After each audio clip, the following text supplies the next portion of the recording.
Ayo, culture. Guys, what's good? How's everyone doing? Is everybody all right today? How's your Sunday? Happy Father's Day to the fathers, but I'm, whoever knows, our viewers, if you're a father, happy Father's Day to you. Yeah, have a great day of enjoyment. I've been seeing the memes a lot, um, as of late on the social medias in terms of Father's Day. Some funny stuff out there, you know. There's this one I saw. I remember that cartoon, The Last Airbender. Yeah. Yeah. So they take the two characters from there and they're standing in the ship. You know how they do the whole villain thing? They're just overseeing their journey. So then the caption says, "We attack at sunrise." So the initial caption says, "Baby mama's tomorrow." So of course they meant Wow. so they say, "We attack at sunrise." I was like, yo, Wow. the internet is brash. I was like, yo, okay. Yeah.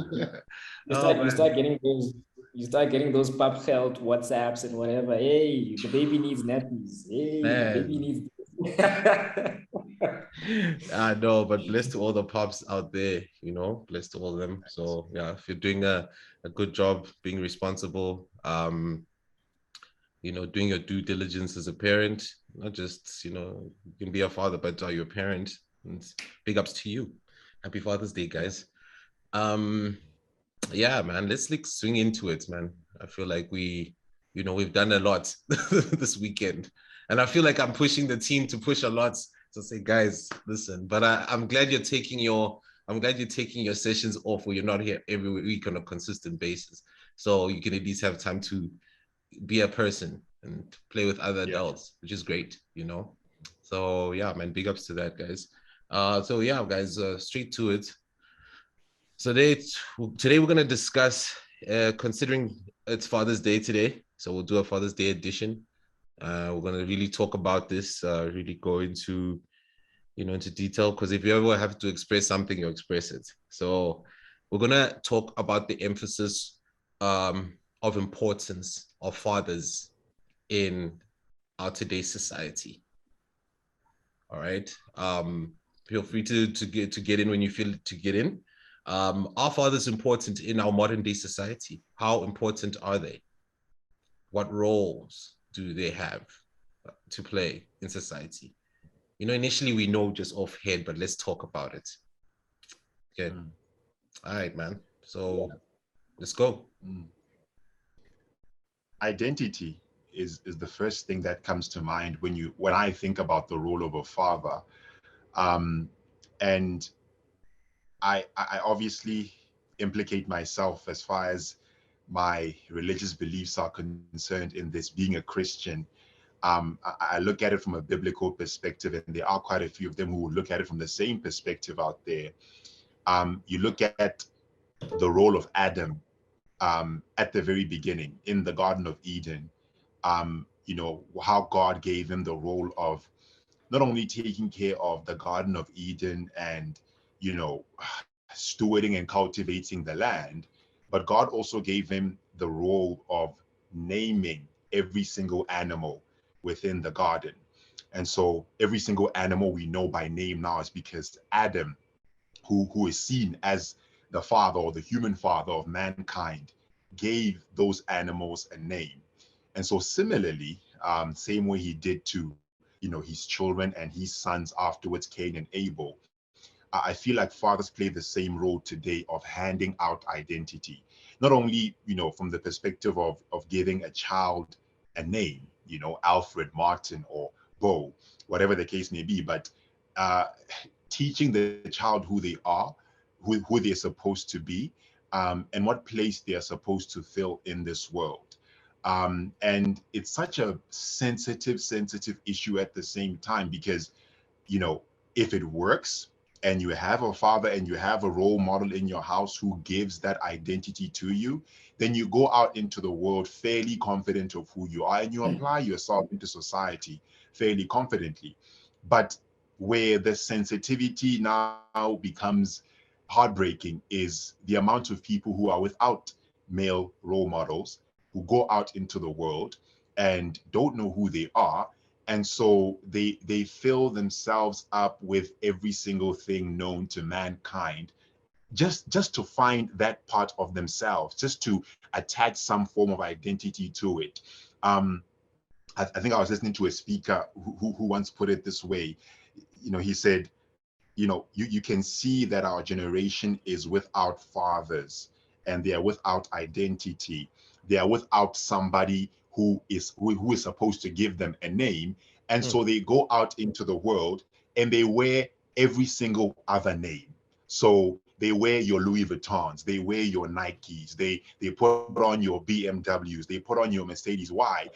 And all of these things are seen as, a part of a person's identity. They make you popping, they make you wonderful, they make you attractive. And it's like, do they really though? Or is who you are deep down on the inside and your ability to stay loyal to that make you who you are? Right? And so identity, very, very key thing. And I think it proves itself. You can see those who have identity, you can see those who don't have identity. Yeah, man. So to add on what Martin is saying, yeah, there are so many influences in the world nowadays that it's very easy to go down the wrong path. It's very easy to think you're doing the right things when you're actually not. It's very easy to end up doing things that you never thought you would do, right? Purely because you never had that guidance, you never had that figure, you never had that mentor from the household, right? You can get mentors from outside, but it's not the same as having someone in your very household who's going to teach you right and wrong, leading a household, things like that. I mean, from personal experience, I only met my father when I was 16. I'm 30 now. So, and it's only now that we're starting to have a proper bond. It's only now that, we can even, well, I can even express like, hey, I miss you, love you, things like that. Like, it's only now not feeling awkward, and that speaks to just how much, things get lost, right? And you end up having to teach yourself a lot of values, and it's not the best thing, right? Because you'll find that whatever you're learning and whatever you're teaching yourself, you've never seen it in practice, right? So you're teaching yourself how to lead a household, but you've never seen someone else lead a household. You're teaching yourself how to express love to a partner, but you haven't seen it in your own household. So you're playing catch up with every single thing, right? And this is something that happens everywhere, right? It's not just in our country. You get it in so many other countries around the world where, men are just not stepping up to their responsibilities. And as a result, there are a lot of broken men out there and also broken women as well, right? Because they never had that love from a father. They never had so much, they never had that pillar in their home, right? So people are constantly playing catch up in terms of their emotions, in terms of building a life, building a career, all of that, right? So it goes without saying that having that figure in your household and having that figure in your life day to day, you can never ever underestimate how important it is. Yeah. Right. Absolutely. Oh, okay. No, very true. Because you look at the importance in fathers in our modern day society is essential, because we live in a world where there's so many things and titles. It's either you're part of this group or you're part of that group. And back to what Martin said again, it goes back to identity building. There's only, your mother can only do so much with you. However, your father has to take the rest. You understand? It's always dependent on him. And of course, like I said, it starts with the last name. You know what I mean? It starts with the last name. I myself, my father was at the house, but he wasn't present in my life as a young individual. Never, say, okay, I'll take you to how to go. I'll take you to go and open up a bank account, for argument's sake. Small things like that.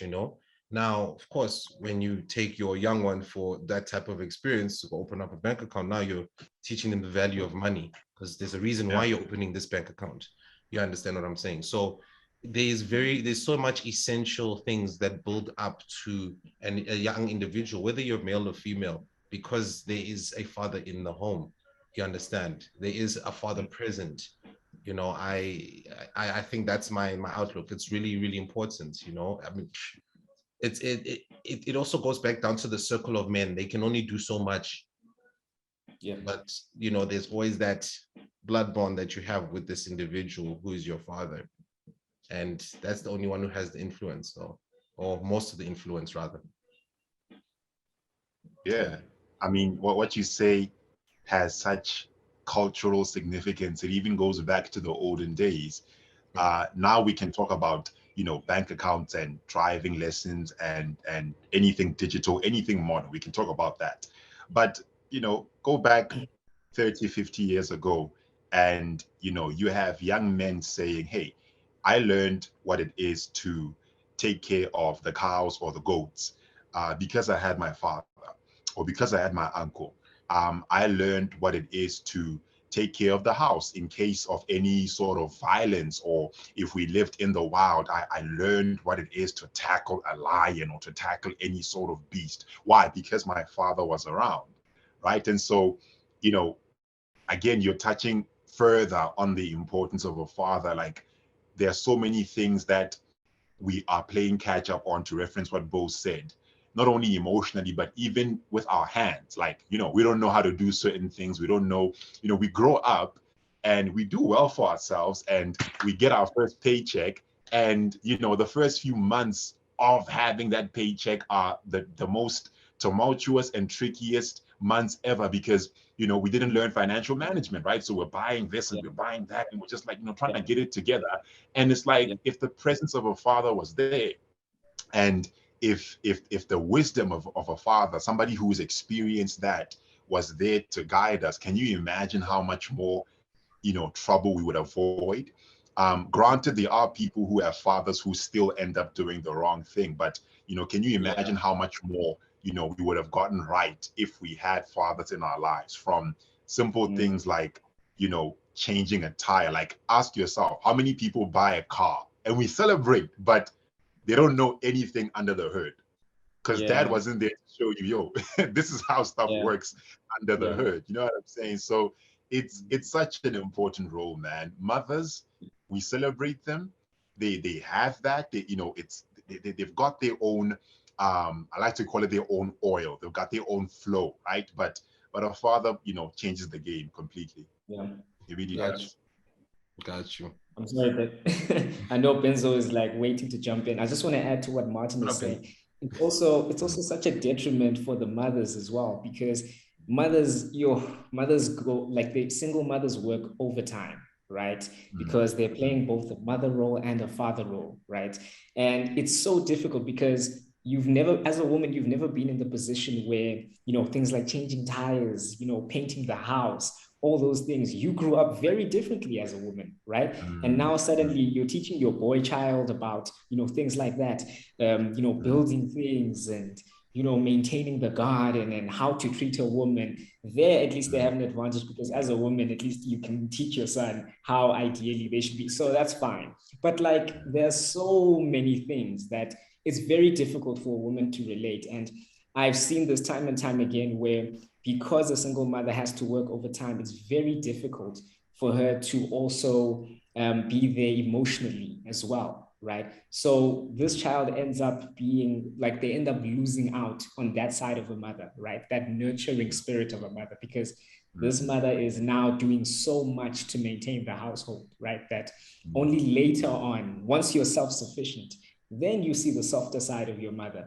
Then you see, oh, wow, damn, my mom is actually not this woman who's ready to bring out the belt all the time, Actually, she has a soft side. Actually, she can actually say, I love you, things like that. So, like, we also underestimate, like, the effect that it has on the mothers as well. Like, it's intense, man. Yeah. And can I add to that? Again, Ben is gonna have to wait, because, oh my goodness, that. No, guys, don't worry. Seamless integration. You're on a All right. you're on a I bet. you're on a 10 minute penalty sin bin, boy. Sorry. Hey. Yeah, he'll be our super sub. But yeah.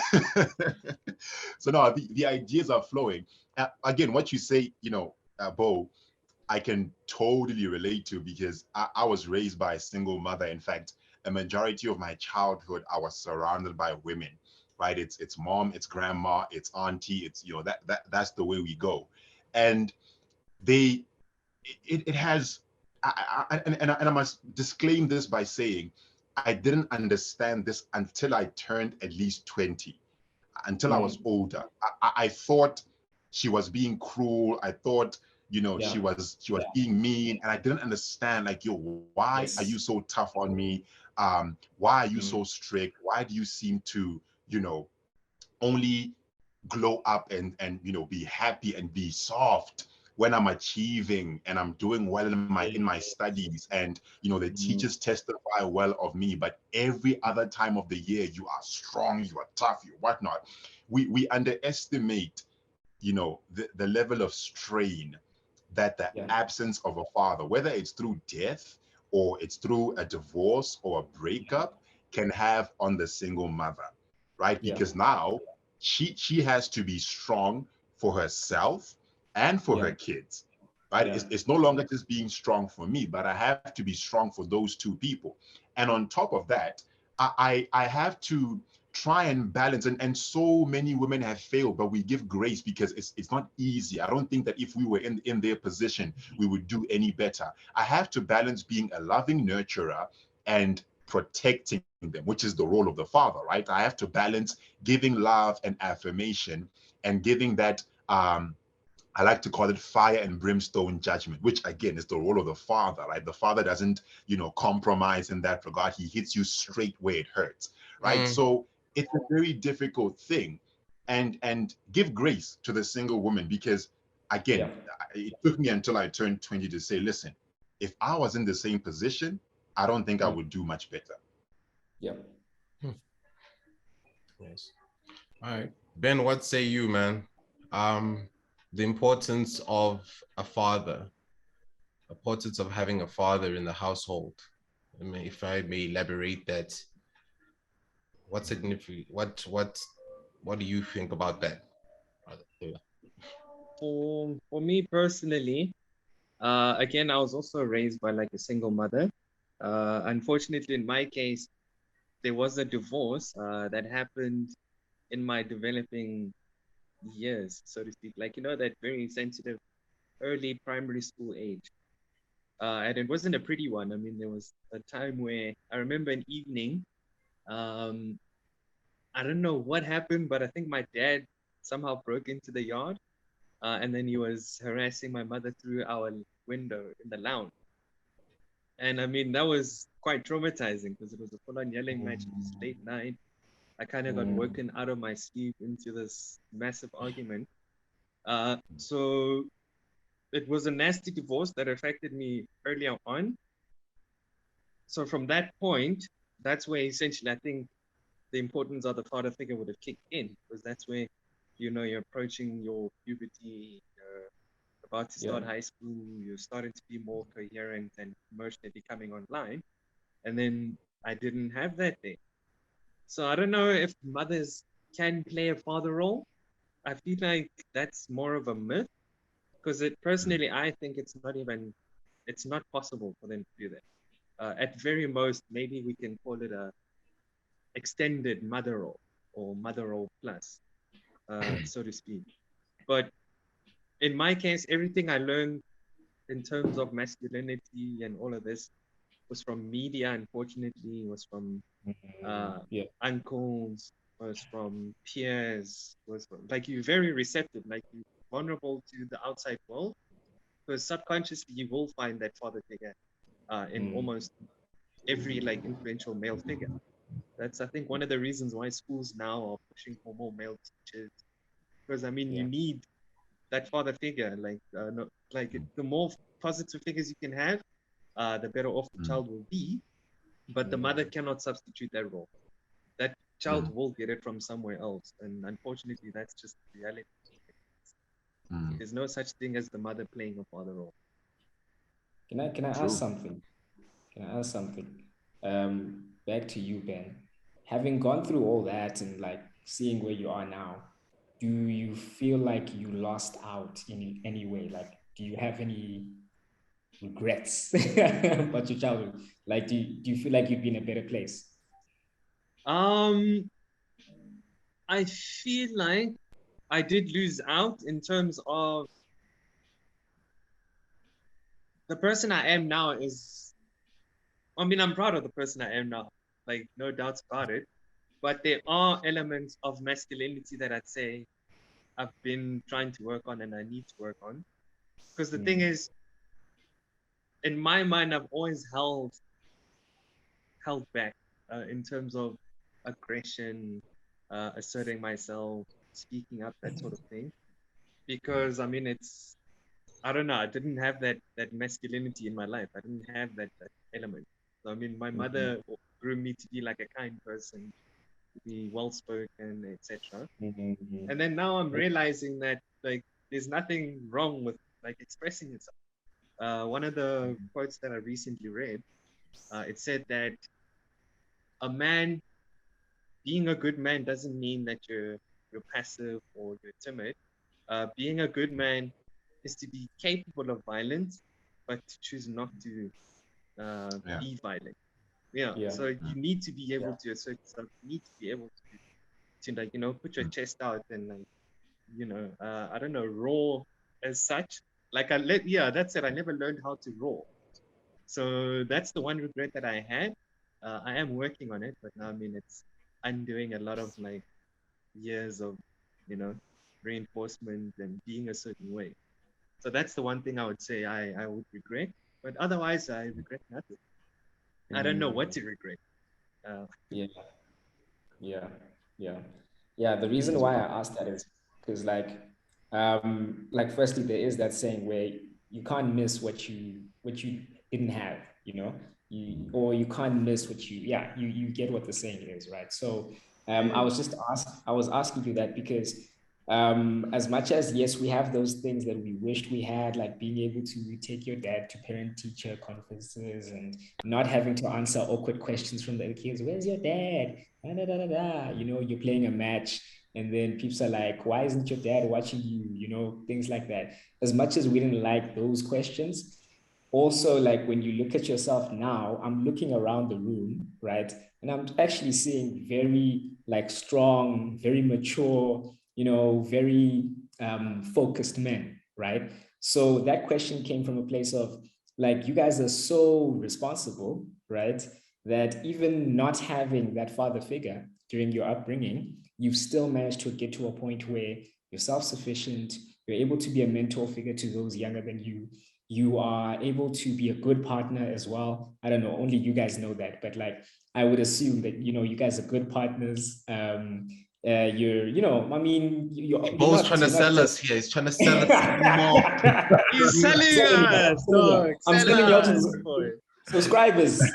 These are good peeps. Yeah, I mean, basically, like all I'm saying is, I'm a big believer in like things play out the way they're meant to play out, right? Maybe we were just not supposed to have those figures around, right? In order to get to the place where we are now, right? It's so easy to say, I lost out on this, lost out on that, lost out on that.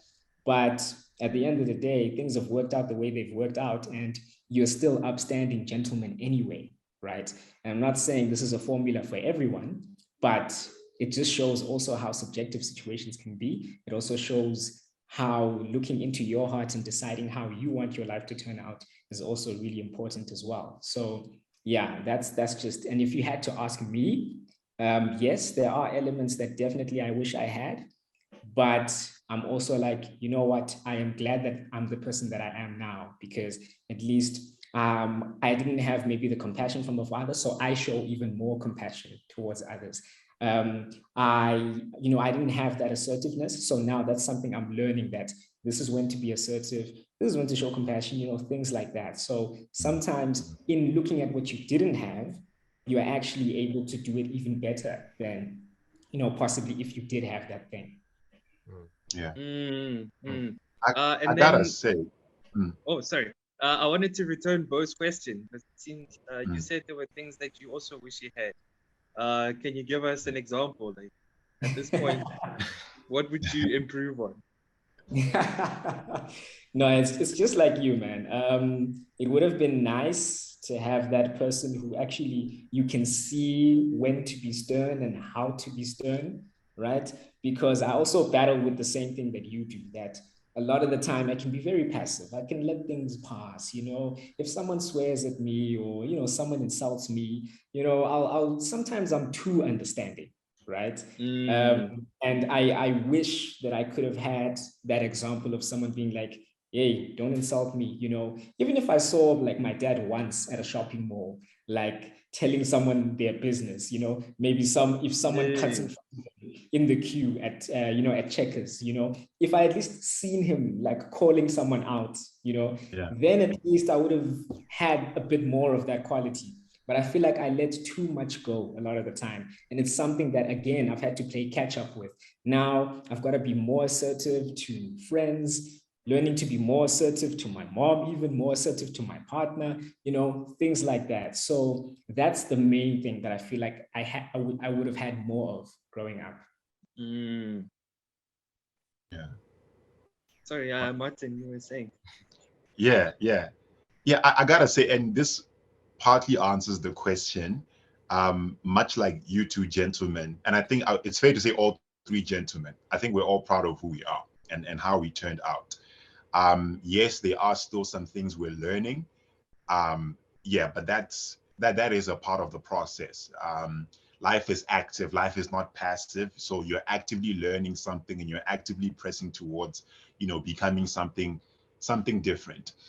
Um, my only, I wouldn't call it a regret, but I would say that in the midst of learning and taking on a challenge, shouldering a difficult burden, without a father, and coming out on top, regardless of how much suffering happens in between, but still winning at the end. You know, it's like no matter how many battles I win, I do sometimes get to a point where I kind of drop my shoulders and I drop my head and I'm like, goodness, who is here to pick me up now? Yeah. As if to say, yes, we've learned to be strong for ourselves. We've learned to be assertive. We're learning to become better people and stronger gentlemen towards every single type of relationship that we have. But I find that the little hidden, downturn or the hidden curse that comes with that is the fact that there is still a need and there is still a desire, for that someone who holds you up, Yeah. that someone who hears you out in moments of difficulty. Mm, Because I've found that, and within my circle of friends, yes, it can be easy to build the image of a strong, supportive person and one who mm, seems to be capable of getting through their own mess whenever they encounter any mess, whenever they encounter any struggle. yeah. But again, the downturn of presenting yourself as a champion is nobody thinks you're capable of losing.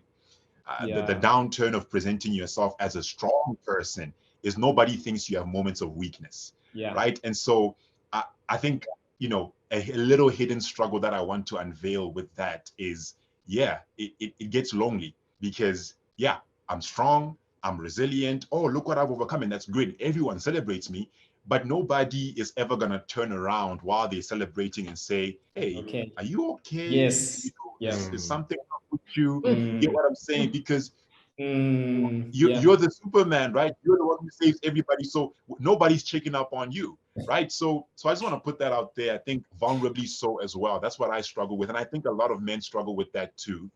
So perhaps even maybe it's even a you know something expressed from something hidden deep on the inside. You know what I'm saying?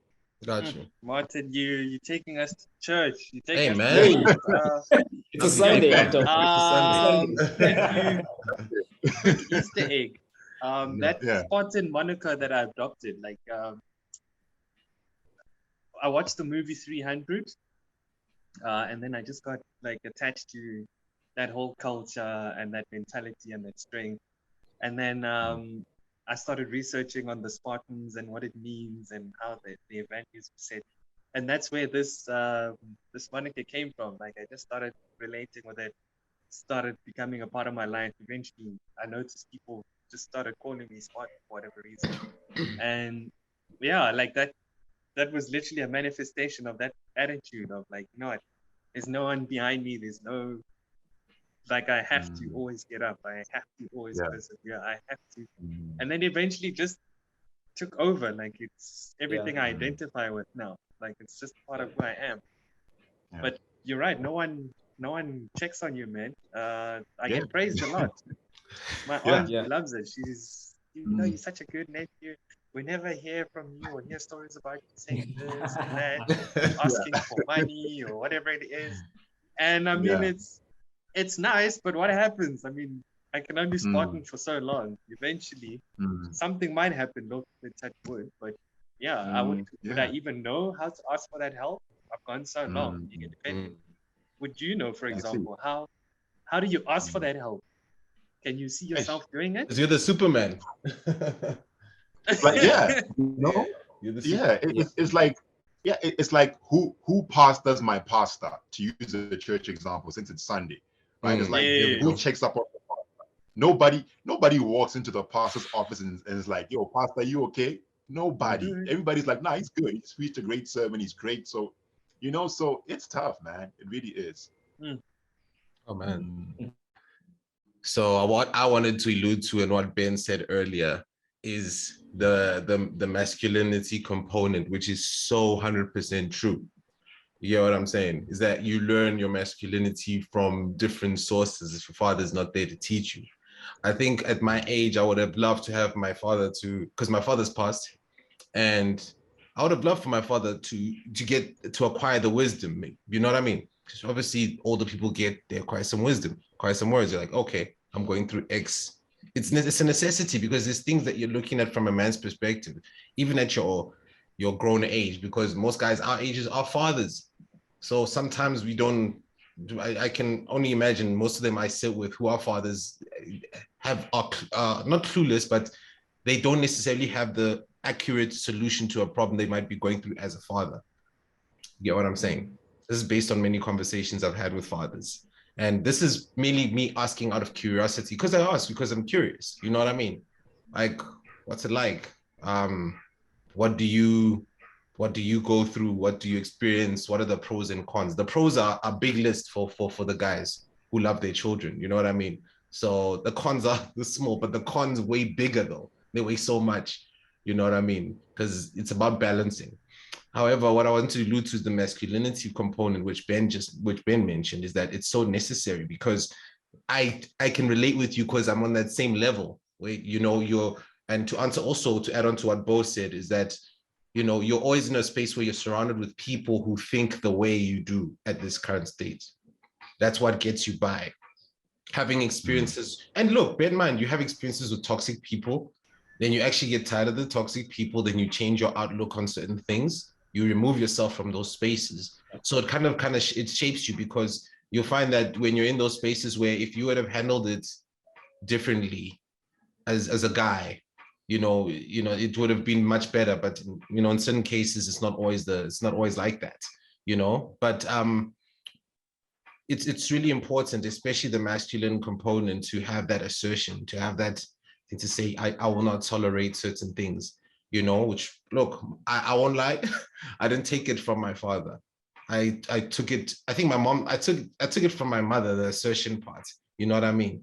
But not to say that it's a wrong thing. Of course, you say, look, don't let anybody push you around. Don't let anybody take you, you know, as a fool of some sort in that context, you know what I mean? But in terms of the masculine component as to how to handle situations, I've had to learn through other males who are older than me, mentorships, you know what I mean? And that's, you know, by asking questions and saying, guys, this is the thing I'm experiencing. Could you help me here? How do I go about it? What would you do, etc.? And you get that advice. I started like being around, you know, grown men. You learn, bro. You learn from those type of people. You learn, you know what I mean? And it's really essential. But nonetheless, it does make more sense if it comes from the father component, and from your dad. He's saying to you, look, this is what you got to do. This is where you have to be. This is, you have to, like Martin said, it must hit you straight here. There's no meandering about it. It goes straight to the heart. But you must feel it and learn from that experience. You know what I mean? So, yeah, man, I think that it's really important to have that, that masculinity component is really important when it comes to being a father, raising your kid, understanding like no is no, like, hey, don't go there. I know many guys with little boys little boy children. Like you see the kid climbs up a tree there, like, hey, get off. Kid's already down there before he even finished his sentence. You know what I mean? It's not instilling fear on the child. The child understands like, yo, okay, this is my go-to person. This is the person that I know, like alpha male type of thing. You know what I mean? So yeah, I think it's really essential. I couldn't have said it better than what you guys have said. That's why I was just listening and I was like taken aback. I was like, it's really, really important that we all have a good head on our shoulders. There will be times where you will go through your dry patch. You feel that you're being blocked somewhere mentally. You know what I mean? But it's about talking to somebody, at the end of the day. Not even about being ridiculed. I'm sure people sit in their cozy chairs and say, oh, these 4 guys here have daddy issues. It's not about having daddy issues. It's about talking about and expressing really what it is. That's it. It's not about... Yeah, I never thought myself as having daddy issues. Nah, I never, please, never. One thing which was which was crazy was like, you need to own... I had this conversation, funny enough, with Chloe yesterday before we had our session.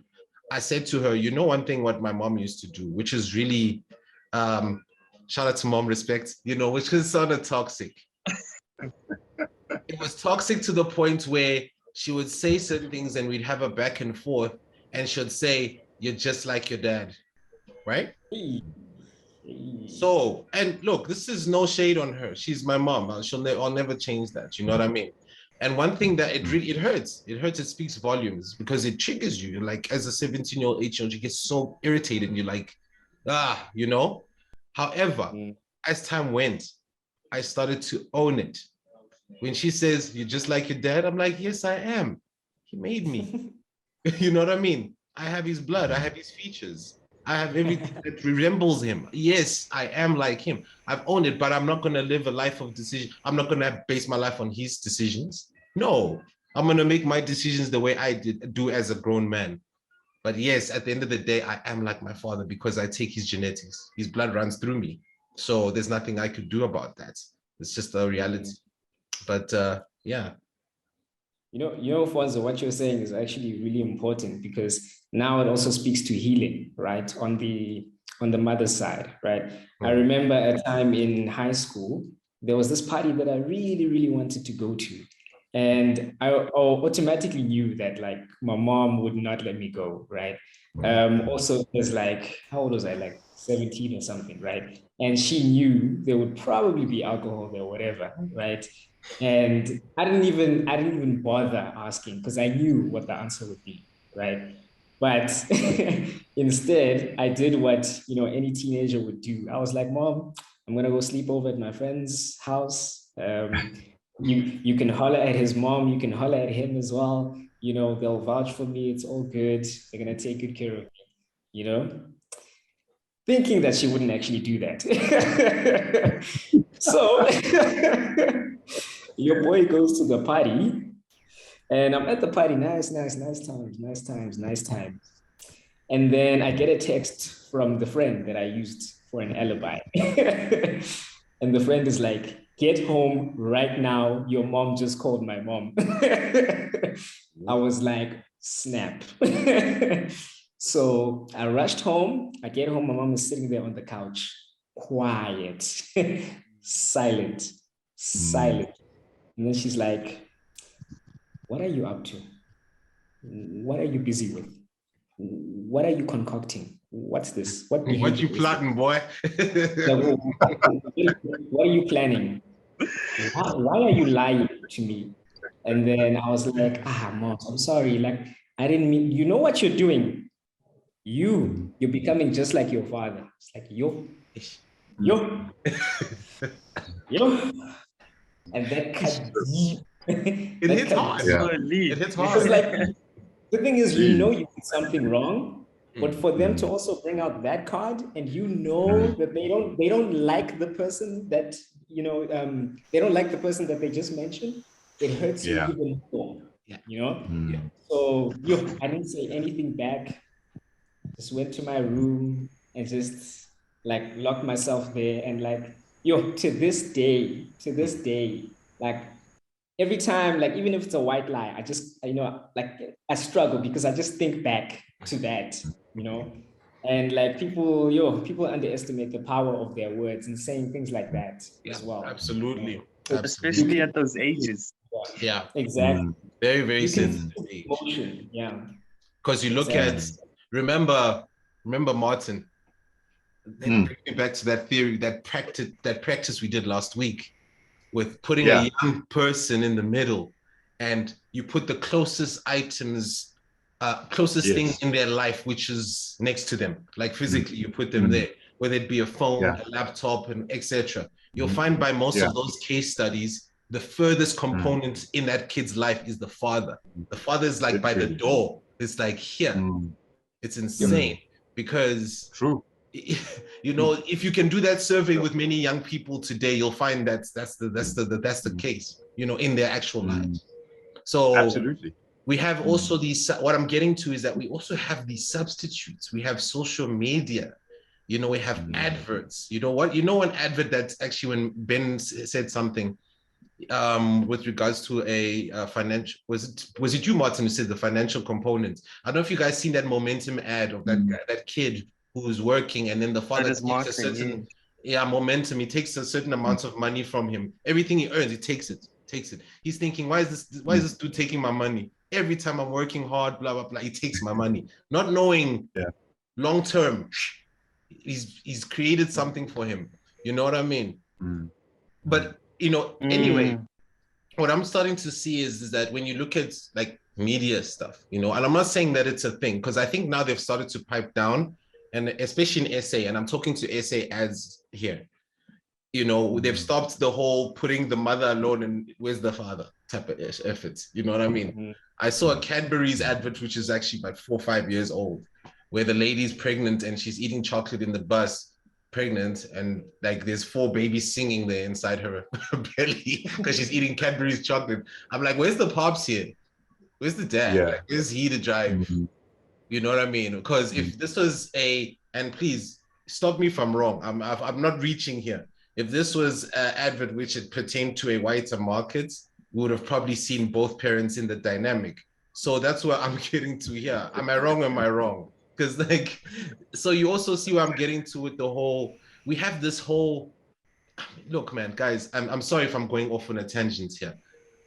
You listen to these platforms on Twitter Spaces, women going in about deadbeat dads for days, bro. Their stories. It's like scary. You're like, wow, I don't need to be here. I'm just listening in, but you're like, it just happens to be there. And it's scary, but we're not here to have conversations regarding that. But I'm just, making giving you a reference here to the type of things that expose us to a certain rhetoric of how we view fathers. Yeah. I think you've opened up a can of worms over there, to inform you. And maybe even the next part of our conversation on fathers, which is there is a media social agenda against fathers. And part of it is based on the truth that there are a lot of homes within our country and within our world that are without fathers, whether of course it's deadbeat or the circumstances are the circumstances, maybe the man passed away. The reality is there are a lot of single parent households in the country, in the world, but not even but it's more like in addition to that, in addition to the fact that that has caused so much pain, that has caused so many holes in the hearts of young men and even young women. people are now lashing out. It's almost a part of the outrage culture where, okay, because you weren't here, I'm gonna trash you in any sort of way I can. And the media is in on this, right? It's like, okay, I mean, a joke was made in church the other day where the pastor said, it's so funny in this church. On Mother's Day, y'all come out with your best outfits and you fill the church up with all your fancy hats, and it's beautiful and it's amazing. It's Mother's Day. All the church mothers come out. But on Father's Day, you go for an early church lunch. You leave the church early. You don't necessarily come and celebrate masculinity or fathers. And part of that is not just it's not just that the people who are doing this, whether it's media or it's real life people, are evil or that they hate men or that they hate the idea of fathers. But generally, when you are hurt by something, you tend to repel from it. You tend to treat it with a level of contempt. You even tend to treat it with a level of outrage, right? So hence, women can get on spaces and they can just rant, absolutely rant. And I think I remember the space you're talking about. I may have went there for 5 minutes and then I went off because it just got very, very toxic, right? So, you know, it's hard to to to defend this, and I'm not trying to defend it, but I think what I'm trying to emphasize is that the outrage and the anger and the agenda as well also comes from a place of hurt. Hmm. I don't think this comes from people who have, two parent households and have good relationships with their fathers. I don't think it happens like that. Now, I'm in full agreement with you, Martin. I also just want to say that we live in a culture where it's so easy to also make excuses, right? And again, like I don't want to go into a direction of bashing. I'm just saying it. I'm saying it as a fact that it's easy to make excuses, right? There are. We always say parenthood is hard. It's hard to be a father. I didn't bargain for this. I wasn't ready for this. Things like that. Then you get men out there who are raising kids that are not even their own, right?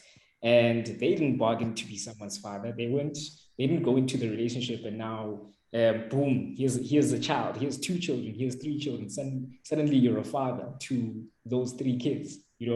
Your finances were not ready for those three kids, but you're still saying, you know what? I'm going to be a father figure for this person. I love my partner and I will also love my partner's children, right?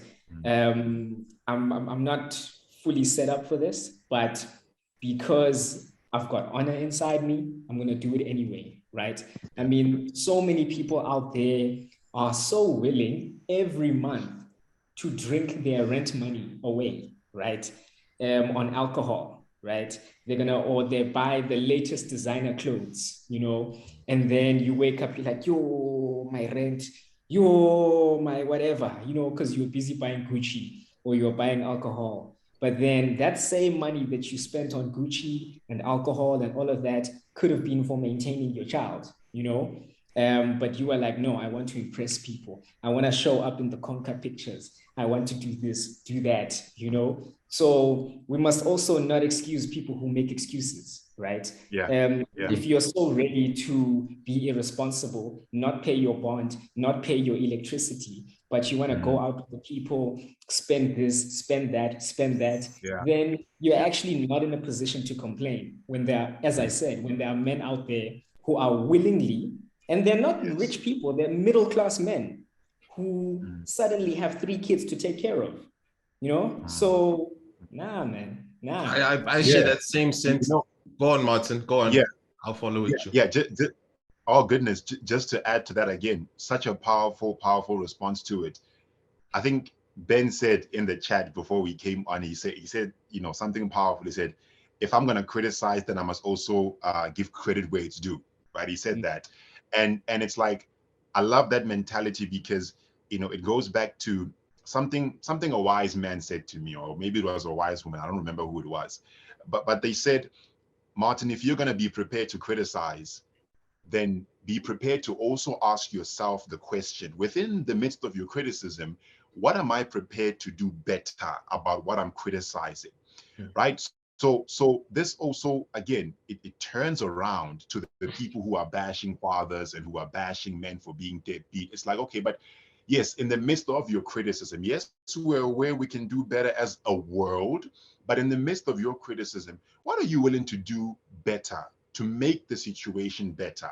Right? Because it's no use just sitting over there criticizing, and yet you're not doing anything to contribute to the situation. You're just a spectator. You're not necessarily actively engaging the topic you're talking about.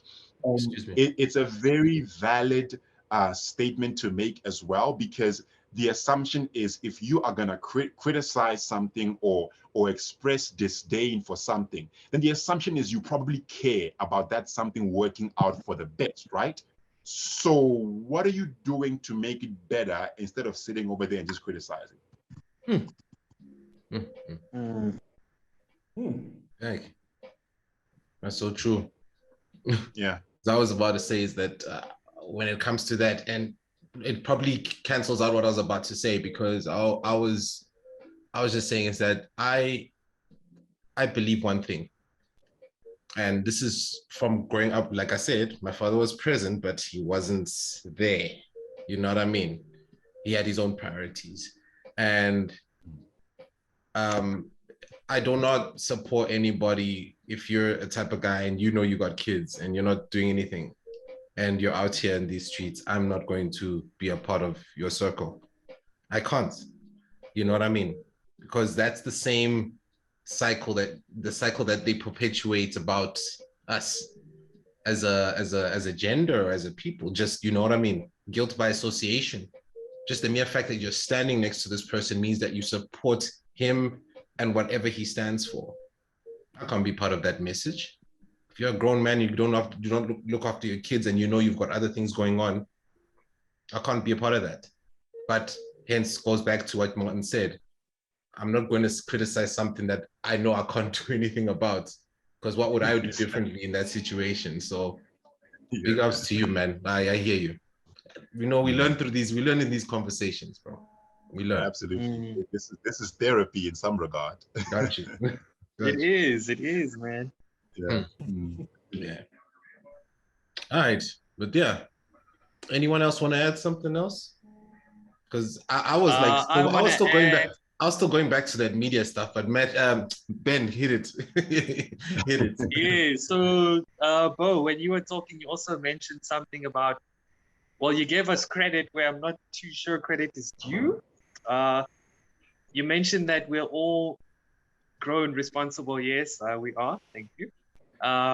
But you also mentioned that we're capable of loving or So, guys, my water.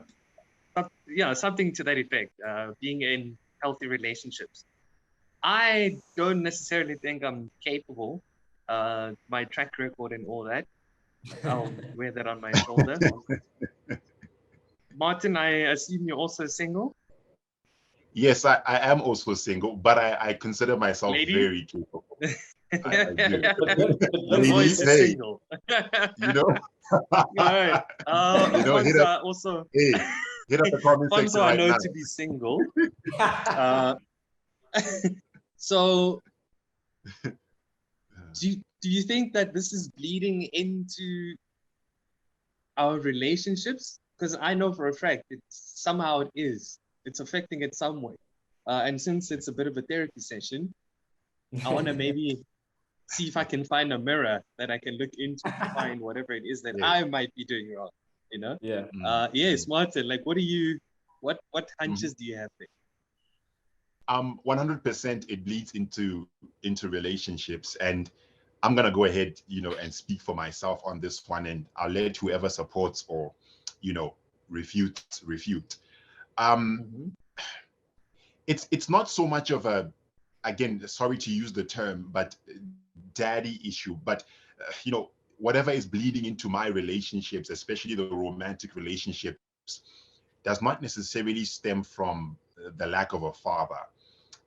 In some regard, in the beginning, it used to, because I would seek something as great as just companionship. Like I really, really want companionship. I seek to be understood. I seek to have somebody there to support me and to, be there for me throughout every single thing. Right. And that stemmed from the fact that, yeah, that presence was left voided by my father, who passed away when I was 9 years old. Right. And so where it really begins to bleed into it is on my mom's side, who is still alive and well. And so I'm going to give you this example, and maybe you can kind of, perhaps, put the holes where they fit in, with the fatherhood side of things. So with me, because my mother had to be tough, because she had to be very, very strong. After my father passed away, I felt for the greatest time, for the longest time, that there was a gap between me and her, an emotional gap, right? We were living in the same place. I never went anywhere without her knowing. To this day, like, she knows right where I am. Like, she could tell you, he's right here and you will find me there. But there was an emotional distance where neither one of us Can could I ask, tell. if you don't Mhm. mind, how old you were when that happened? So you mean when my dad passed away? Mm. I was 9. Yeah, so I Okay. was 9 years of age when he passed away. Grade 4, I think, is the age for that. And so again, like I said, ever since then, an emotional distance just grew, because I felt like she's getting tougher and tougher. She's being strict, and this strictness is inspiring a lot of fear in me. It's inspiring a lot of that. I'm gonna have to walk into this house and start walking on eggshells now, because I don't know what I could do wrong that could lead to me getting shouted at. Right. So it was the simplest of things. And to this day, sometimes she does it and I'll pop back because I'm getting annoyed and I'm older. So I will say, for example, leave a door unopened, or maybe I will, these microwave doors, how they click, to the extent that you could just stand at a distance and just push it and it clicks right back. So I would do that thing where I stand from afar and I just throw the door and it closes. And I'm like, yay. And she's like, no, don't do that. Don't shut the door like that. That thing is made of glass. It's a microwave. It could break. I paid a lot of money for this. And she would really get mad. Right. Telling the was up. You know, because of a Yeah. microwave. Oh my goodness. Yeah. So it would get very, very harsh. It would get very, very um very scathing from a verbal point of view, because she would say these very strong, very harsh words that to this day I still remember, that if I brought up today, she wouldn't even think that was her. Right. Yeah. And so ultimately, imagine now, I'm this young man. I'm fearful of my mother, but simultaneously, I'm not repelling from her. I want a relationship with her, especially because she's the only parent whose blood I share at the moment, right? I'm an only child. I want the love of my mother. So I'm seeking after it, but I can't seem to get it, because every single time I do something wrong, she pops and she goes off for 30 minutes. And, it's like, I'm proud of you, but at the same time, you make me sick, that sort of thing. Right. And so growing older, eventually I get to understand, but then I didn't get to understand until I lived a couple of relationships where, how do I put it? I was in a relationship, and this is again me being vulnerable. It's a no cap community, right? I Sure. was in a relationship and I was loving the woman more than the woman loved me. Sure. Right. I got into a run of relationships where, you know, I find myself with these women who are quote unquote unattainable, or quote unquote out of my league. And I got them, but I never got their love, not to the same level that I wanted Mm. it. Like it didn't Yeah. feel That's like, cold facts, man. right? Yeah. Yeah. Right. You know what Yeah. I'm saying? So it's like you get this woman who is out of your league, and she becomes bragging rights for the boys. When I come around to Fonzo and them, like, yo, I got this girl and she's way out of my league, but I got her. You know what I'm Yeah. saying? But there was never any level of alignment. And Yes. I think the last relationship of that kind was last year. It was like 9-10 months ago. And I had to check myself into counseling. Sat down in counseling, and at the end of the 6 weeks of counseling or so, I realized I have this almost uncontrolled habit, almost unseen, unknown habit of chasing after women who don't chase after me. And where does that track back to? It tracks back to living with a mother whose love I wanted, but I couldn't seem to get. Attain it. I was right. I Mm, was always fighting and trying to do this and do that. And the way that that demonstrates itself as well is I turn into a performer, right? So I start to feel like, I think at about age 15 or so, okay, I'm like, okay, so my mom shouts at me when I don't do something right. So that must mean that if I do something right and if I win, then she'll be more proud of me, right? So I turn into the child that tries to attain the love of their parent, which is a very strange thing, right? So I start to perform. And so I was doing the same thing in these relationships. I'm performing. I'm like, yo, do you see what I did? Do you see what I bought? Do you see I paid the bill for our date? Do you see what I did? And every single time I would argue, I'd be like, yo, but I did this, and that, and you still don't love me? Like, yo, Facts. that sounds like Facts. that Will Smith right now. That Will Smith. right? Yeah. Exactly. Yeah, there you have it. Facts. Facts. Right? There you have it, right? So yeah, I think that's my context. It links back to my mother. And I think that's the reason why I'm single, just to make it clear. It's like I had to learn to be like, yo, I'm worthy of love without performing for it. Right? I'm worthy of being cherished without having to do this list of things to say, yeah, I'm worthy. Right. So yeah, I don't know if that makes sense from maybe a father's perspective, but yeah, you do with that what you will. 100%, man. I relate to that. 100%. Yeah. Mm. And then It also, makes sense to me. Oh, sorry, bro. Carry on. now I also wanted to answer you. Are we good? Mm-hmm. Okay, cool. Yeah. So yeah, man, Martin, I couldn't agree with you more, man. I think in hindsight, two big things that I have realized about myself, looking back on previous relationships, is that one big thing that I used to do is I used to overcompensate in a lot of areas, right? Because of things that I felt like I never experienced before, or I was worried that if I didn't do those things, then I would lose the person, right? Just like Martin is saying. So Exactly. I would overdo my expressions of love, writing poems and all these unnecessary gifts, Romantic. and writing messages the whole day, calling you like 6 times a day, things like that. I just had this fear of being left, because obviously I didn't have the time, I didn't have my dad, and I just had that thing of like, I had this fear of being abandoned, so I would do everything in my power to keep this person, and I'm just like, I'm always there for you, things like that, doing all these like things that were nice, but also a lot of unnecessary things, man, and it's only now, that I'm much older that I'm like, hey, there are a lot of unnecessary things that you did, and it's just you reflecting your childhood, like even buying gifts that very well you had no business buying, you could have put that towards savings or whatever, but you bought them anyway, right? And then the second thing is, and again, I'm looking back, and this is not bashing any exes or anything, but like, I realize now that I would always be attracted to people who seem to have some kind of wounds, right? And I felt like I could fix them. I could be a superhero. I could rescue them, right? Captain Saberho. There we go. You know what I'm saying? Yeah. Like, Captain Saberho. There we go. None of them are hoes. Well, whatever. Don't save him, man. Hey, you don't want to be saved. Hey, I don't want to be saved. I'm sorry.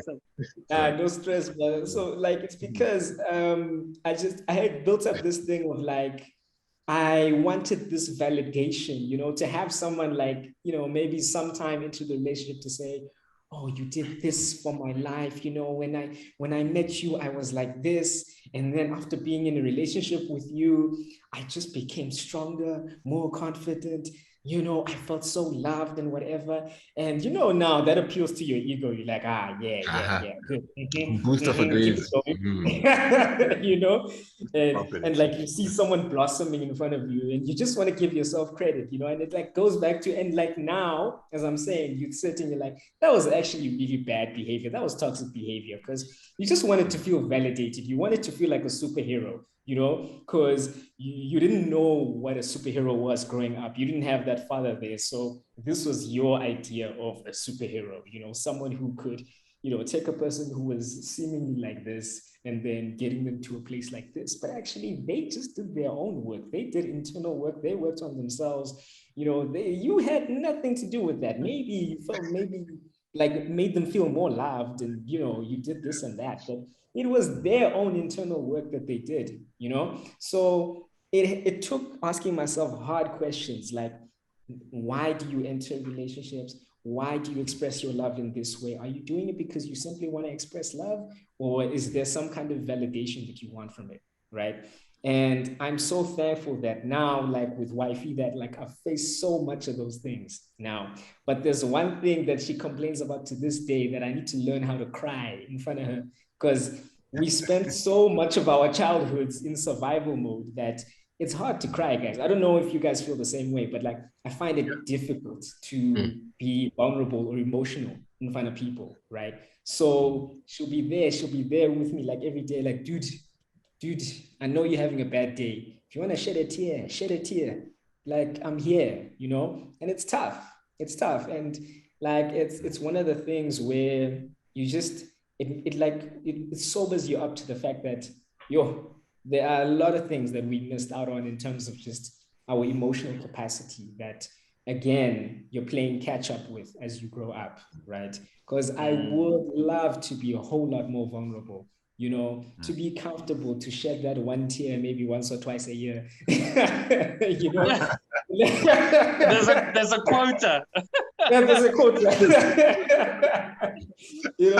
And just be out of survival mode, man. Because yeah, man, life is there to be lived. 100%. Mm. 100%. Facts, man. Nice one, guys.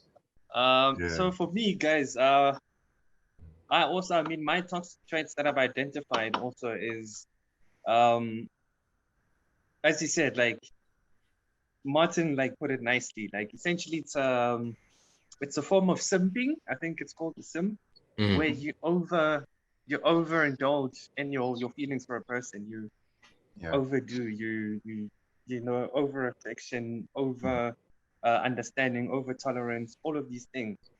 So I think it comes back down to confrontation and not having that ability to confront your partner and introduce like friction and masculinity and authority to just stand your ground and let whatever the situation is play it the way it's supposed to, as opposed to, in my sense, the consistent feedback I would get is that I was always closed up per se.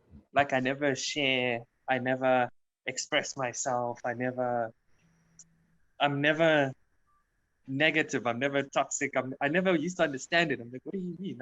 I'm this great guy. I never complain about anything. I never give you a hard time. I never put you through any stress or frustration. I'm always like, I put the woman on a pedestal and I compromise myself to sustain the peace and to be the perfect guy. And then obviously on their side it would come off as no, but something is missing. Like women can tell when you're not, like one of my relationships went on for about 3 years, and it's only in the third year towards the end where she really got to start knowing me. Like the entire 2 years was just going through notions. You wake up, you say I love you, show affection, you just I'm performing. I don't know how to actually engage in a relationship and bring myself into it show my vulnerabilities, show my weaknesses, like things like talking about finance and future planning and talking about my worries about like, how I'm gonna, just there's me when I'm alone, like the true me. But in the relationship, I have that face, that front. I still have a front that I put up to my partner. Like I don't let them behind the veil.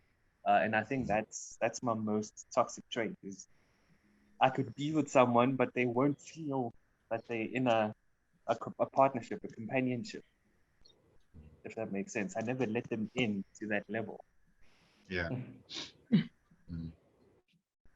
And it takes work, Benzo. Like it's Yeah. something that you've got to keep working on continuously, right? It's not something that comes instantly. You just keep working on it.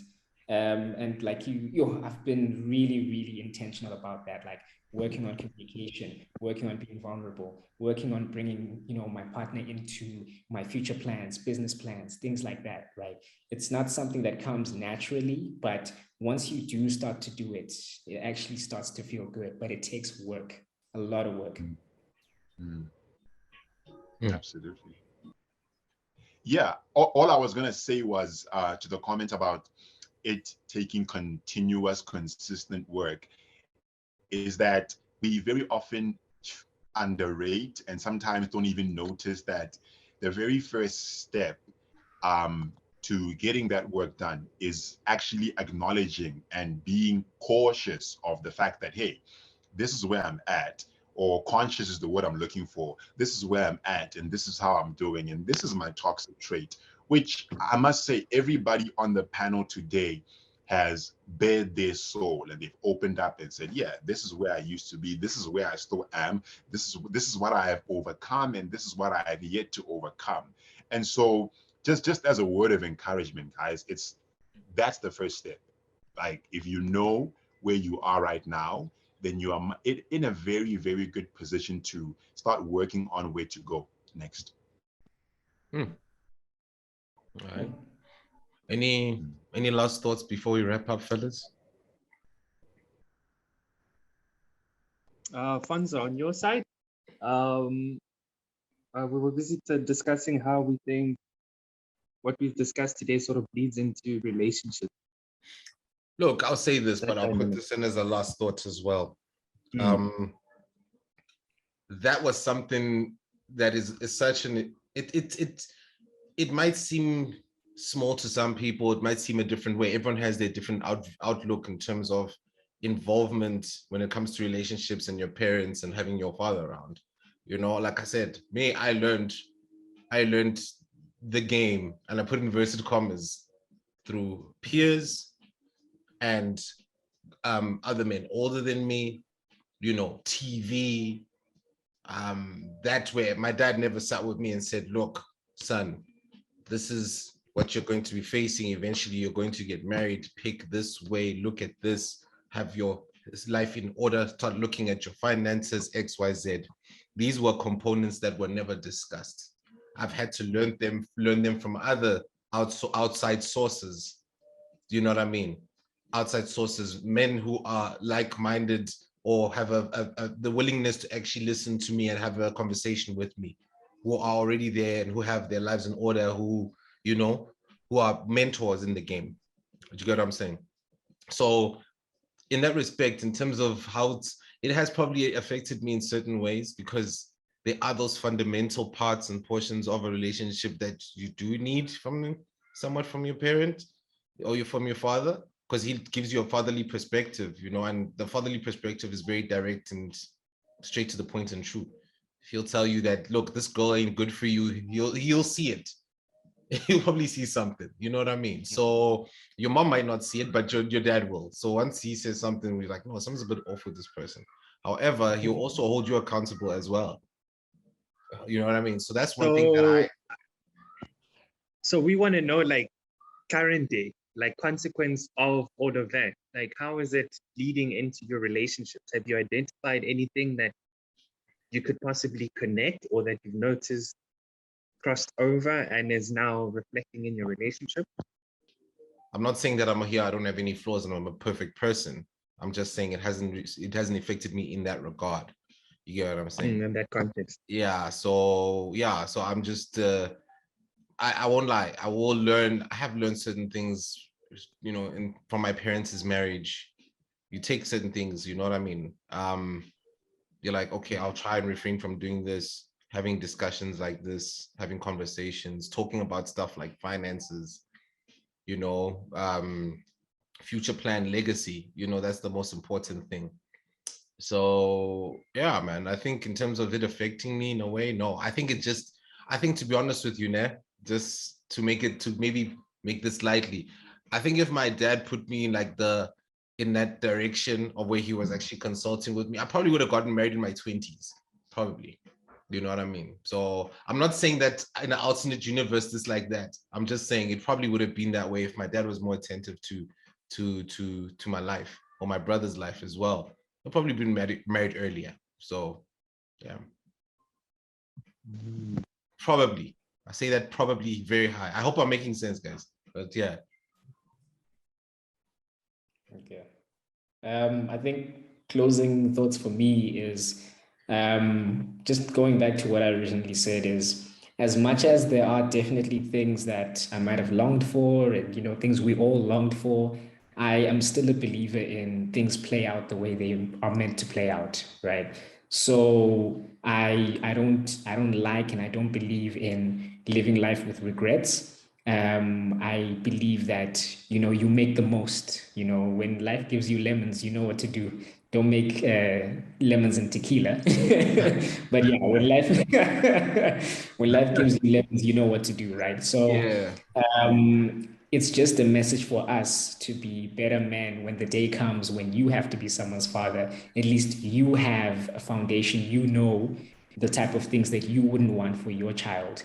You know the type of things that you wanted, right? Yeah. So those are the type of lessons that I would aim to teach my child, right? That, these are the things that I experienced. I don't want you to experience this. These are the things that went well in my childhood, which I think would probably work well for you as well, right? Because there's also, your childhood is not only bad things, there were also great things about your childhood, right? Which are things that you can take forward. And then also, I think just another thing is, things like this, dialogues like this between men are actually really important, because a lot of the time, maybe you might feel awkward, or you might feel you might feel a little too vulnerable being like this with your partner, right? Because you will appear weak to your partner, which is a toxic trait. You shouldn't fear that. So I'm not condoning it, but maybe it's easier to speak about such things with another man, because a man will have the same feelings as you. They'll know how you felt, all those things, and they know about the society pressures as well. So we shouldn't be afraid to speak amongst each other as men, because at the end of the day, we will help each other to be more constructive in our daily lives and be better partners, right? Better sons, better brothers, all of that, right? So these type of conversations need to happen. Very much so. Yeah. Damn. Martin, Ben, any last words before we wrap up? My last words, I mean, it's a question obviously that I've been wrestling with here and there.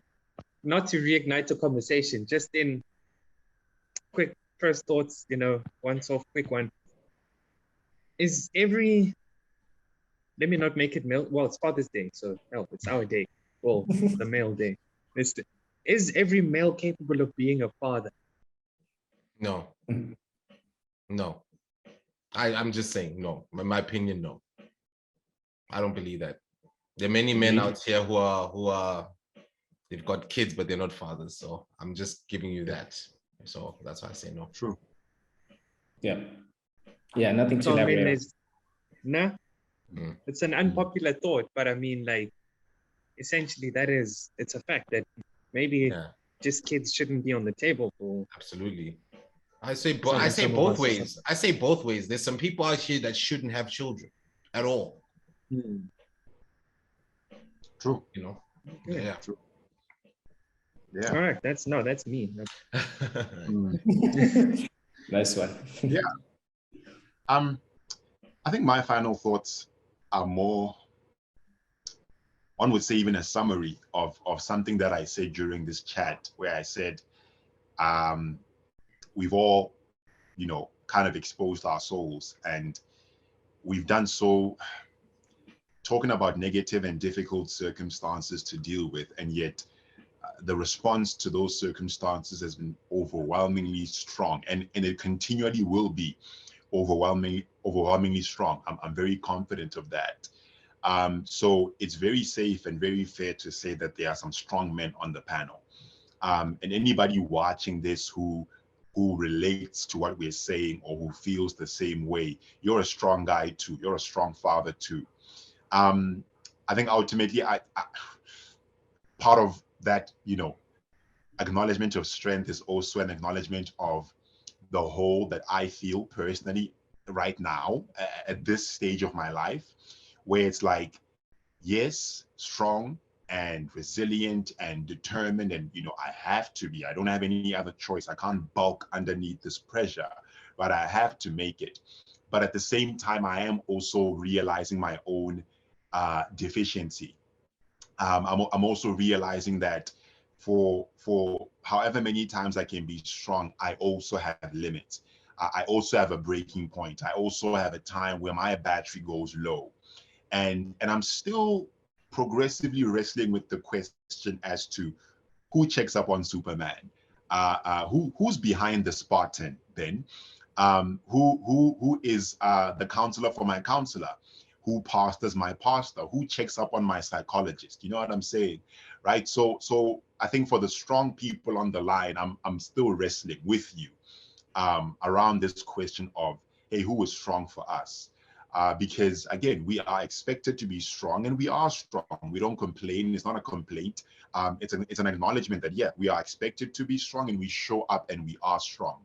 But for those moments, no matter how rare or how common they are, and no matter how open we are about them or how hidden we are about them, who is there to check up on us?